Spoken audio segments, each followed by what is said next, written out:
Em 1988, fui morar e estudar em Fortaleza. Mas ao invés de frequentar a faculdade regularmente, aproveitei para viajar por todo o estado em busca de lugares exóticos e pitorescos. Tudo isso com o dinheiro que meus pais enviavam para mim para custear as mensalidades da faculdade. Eu amava me embrenhar nas matas e me perder nas vastas cadeias de dunas. Descobri o prazer de escalar serras a pé por caminhos sinuosos ou trilhas decrépitas, e as escalei, uma a uma. Foi no caminho escuro que leva ao topo da Serra de Maranguape que encontrei às 6 horas da tarde, de uma tarde nublada, uma estranha criatura. Nesse dia, eu não estava só. Um amigo estava comigo. Ele também viu aquela coisa agonizante na beira da estrada. Subimos a serra ainda por volta do meio-dia. Nosso objetivo era chegar ao topo, fotografar algumas paisagens e almoçar antes de voltarmos. Porém, infelizmente, durante a ida, fomos assaltados.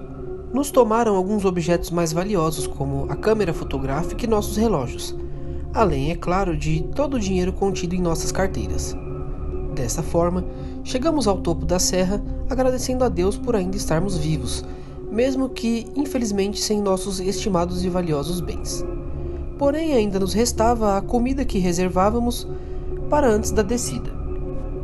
Terminamos de comer e, totalmente recuperados daquele susto, nós nos preparamos para o retorno e para a possibilidade de, infelizmente, encontrar novos vagabundos pelo caminho.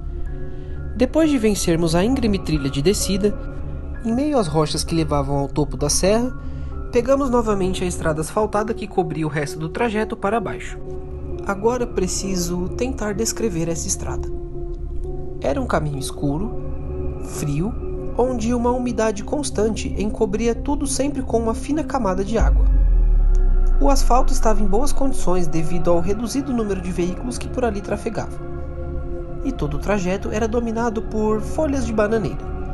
Dessas bananeiras se aproveitavam os moradores locais que invadiam a estrada com suas carroças para colher do fruto e levá-lo para vender nas feiras das cidadezinhas próximas. Ao longo do asfalto, havia diversas residências, como chácaras incrustadas no meio de pedras e corredeiras. Não raro, víamos esplêndidas propriedades luxuosas, cercadas cujo terreno ia se elevando a partir da margem da estrada até culminar em alguma cachoeira que, desaguando em abismos incógnitos, deixava ao passante apenas uma sensação de frescor pairando no ar. A vontade que sentíamos era de invadir essas propriedades e nos deleitarmos nas águas gélidas das cachoeiras. Já estávamos caminhando há cerca de 30 ou 40 minutos, com o sol declinando por trás das colinas às nossas costas, anunciando que o sol já estava se pondo. Nós olhávamos em volta a todo instante, temendo que aqueles ladrões ainda estivessem por ali espreitando de dentro das matas. Meu amigo, que não informarei o nome, armou-se de um grande e forte pedaço de galho de árvore, enquanto eu contava apenas com a determinação de minhas pernas e um pequeno canivete no bolso. Por onde passávamos, íamos visualizando o interior das escuras propriedades em busca de avistar algum sinal de vida. Nossa intenção, caso avistássemos alguém, era pedir para usar o telefone. Mas dentre todas aquelas chácaras e sítios, nenhum sequer nos brindou com nada mais além da frieza do abandono e da solidão. Foi numa curva acentuada, numa descida tão íngreme que as minhas pernas cansadas vacilavam sob a pressão e o peso restante do corpo. Foi então que aquela coisa de repente apareceu. Brotando da sombra sob um grupo de arbustos espinhentos, ouvimos como que uma risadinha diabólica. A coisa foi tão nítida que paramos imediatamente com uma horrenda sensação de que o emissor daquela gargalhada estava ali a nos esperar apenas para poder rir enquanto passávamos.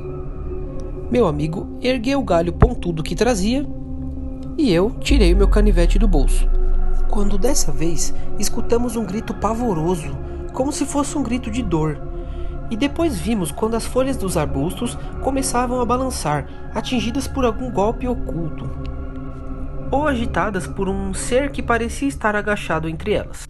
Nos entreolhamos e eu senti todos os pelos do meu corpo se arrepiarem. "Mas que diabo é isso?"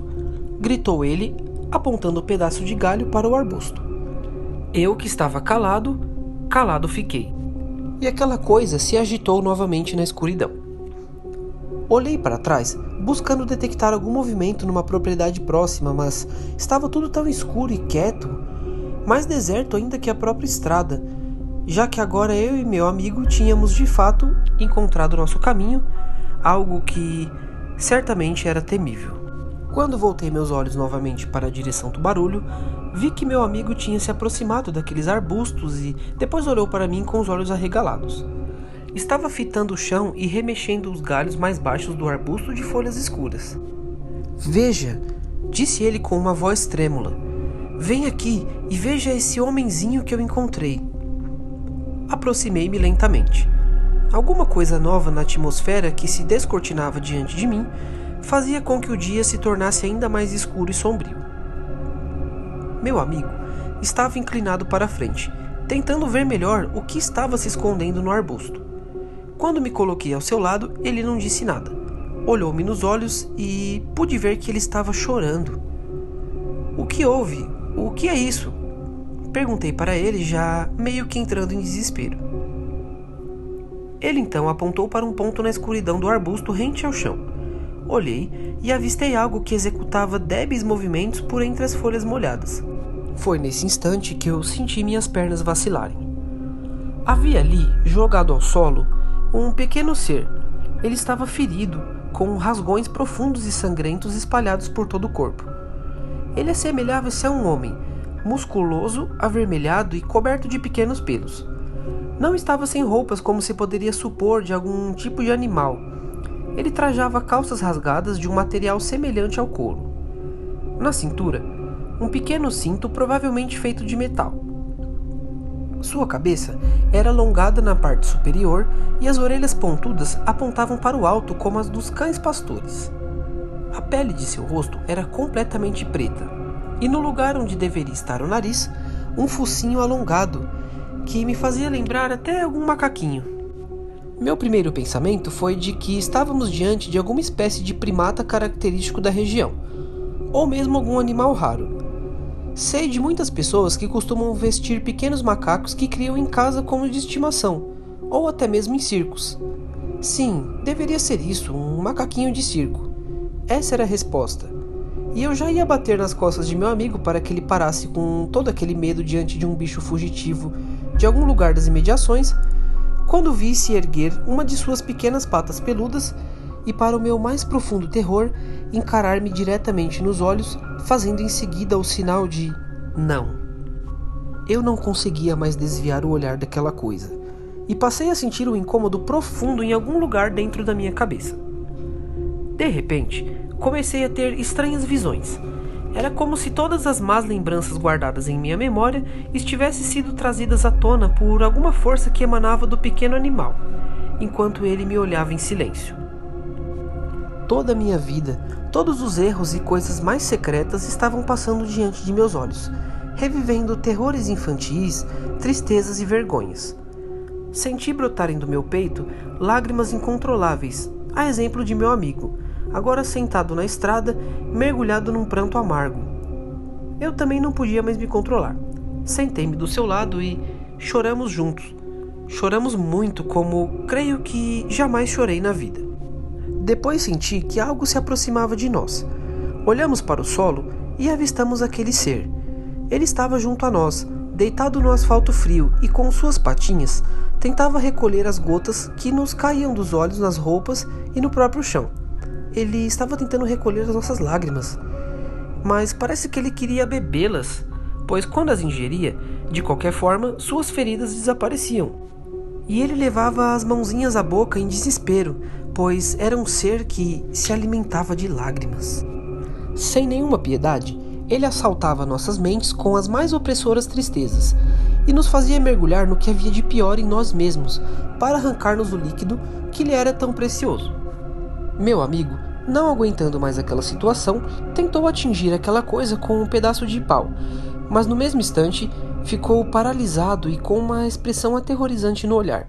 Largou aquele pedaço de madeira para depois levar as duas mãos à cabeça e desaparecer estrada abaixo, correndo e gritando como um louco quase arrancando os cabelos. Eu fiquei quieto, fiquei onde estava, sentado e chorando. Não esbocei qualquer reação, mesmo quando a coisa se aproximou, recostou-se em meu colo e mais uma vez me olhou fixamente nos olhos. Eu vi que aquela criatura já estava praticamente curada de seus ferimentos. Depois, toda sorte de pensamentos absurdos me vieram e chorei ainda mais. E também poderia ouvir em minha mente uma voz que gritava a todo instante: "Chora para mim, chora para mim." O que era aquela criatura? Que demônio da tristeza era aquele que havia cruzado o nosso caminho? Eu nunca soube. Na verdade, nem sei por quanto tempo permaneci em agonia de ter meu passado devassado impiedosamente por um ser de outro universo. Sei que subitamente tudo parou, e a sensação de tristeza deu lugar a um medo, mas um medo enlouquecedor. Olhei para os lados, à procura da coisa, mas a coisa tinha desaparecido. A noite chegou e mergulhou a estrada numa escuridão tão tenebrosa que fazia meu corpo ser tomado por violentos calafrios. Ergui-me lentamente, ainda olhando ao redor com atenção, sobretudo para as matas e arbustos à margem da estrada, mas não avistei mais nenhum sinal daquela criatura. Então comecei a descer pelo caminho escuro e a todo instante os ruídos das florestas me chamavam a atenção e me obrigavam a girar os calcanhares para olhar para trás. Em todas as vezes que olhei para trás, imaginei ver aquela criatura, mas ela tinha sumido. Mais abaixo, depois de vencer uma curva íngreme e muito escorregadia, avistei o que pareciam ser vultos postados à margem esquerda da estrada. Eles estavam sentados e quietos na escuridão, como se fossem estátuas em um jardim sem luz. Parei imediatamente e passei muito tempo esperando ver algum movimento. Como nada aconteceu, resolvi que poderia passar a noite ali parado ou tentar avançar. Novamente, me pus em movimento e, ao passar pelos estranhos vultos, vi que se tratavam dos 2 ladrões que nos tinham assaltado mais cedo. Eles estavam prostrados, cabisbaixos e pálidos, como se estivessem congelados em seus lugares. Mal respiravam. Um deles tinha a cabeça erguida e seus olhos brilhavam com insanidade. Ao seu redor, várias das coisas que nos haviam subtraído, nossas carteiras, nossa câmera fotográfica, e, ao avistar nossos preciosos bens, agachei para pegá-los. Já ia me levantando quando aquele homem me agarrou pelo braço. Nenhuma das outras partes de seu corpo se moveu, apenas as mãos, com a qual me deteve por alguns segundos. Você viu? Você viu o diabinho?" disse ele com apenas um fio de voz quase inaudível. "Nós o encontramos num galho de árvore. Coisa horrenda. Atiramos nele e lhe passamos a faca." Depois, como que obedecendo a algum impulso involuntário, aquele ladrão me largou. Ficou lá paralisado, como um espectro espreitando das trevas enquanto eu me afastava. E ainda pude ouvi-lo dizer: "Veja o que ele nos fez, aquele cretino." Veio então outra curva, e fui poupado de ter aquelas coisas estranhas sentadas no escuro às minhas costas. Nunca soube o que foi feito com aqueles miseráveis. Cheguei à cidade após mais ou menos 1 hora de caminhada. Encontrei meu amigo sentado num banco da praça central. Ele tinha ido à igreja e trazia consigo um terço que mantinha junto ao peito. Ele não falou nada, apenas levantou-se quando me avistou e andou em silêncio até a pequena rodoviária. Felizmente, encontramos ainda algum dinheiro que tínhamos reservados em nossos bolsos, com o qual conseguimos comprar as passagens de volta. Ao chegarmos em Fortaleza, tendo em vista que ele se manteve calado por todo o percurso, tentei abordá-lo e puxar uma conversa, mas ele apenas acenou e me fez um jóia em sinal de despedida. Então se afastou e desceu do ônibus. Eu pude ver que ele estava tomado pela vergonha e pelo trauma. Estive em sua companhia umas 2 vezes ao longo dos últimos anos, e nossa relação nunca mais foi a mesma. Sei que ambos tivemos a consciência de que fomos tocados por uma força superior naquela serra, e ela de alguma forma compartilhou algo conosco e nos levou algo em troca. Para mim, que deixei que aquele diabinho sugasse a vida de meu pranto, o destino não tem sido tão nefasto, mas para meu amigo que, o tentou atacar, o destino havia sido cruel. Ele perdeu a esposa, perdeu o emprego e foi morar na rua.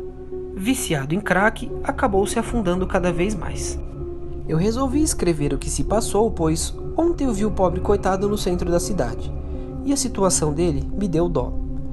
Ele estava deitado sob um monte feito com caixas de papelão e coberto com jornais.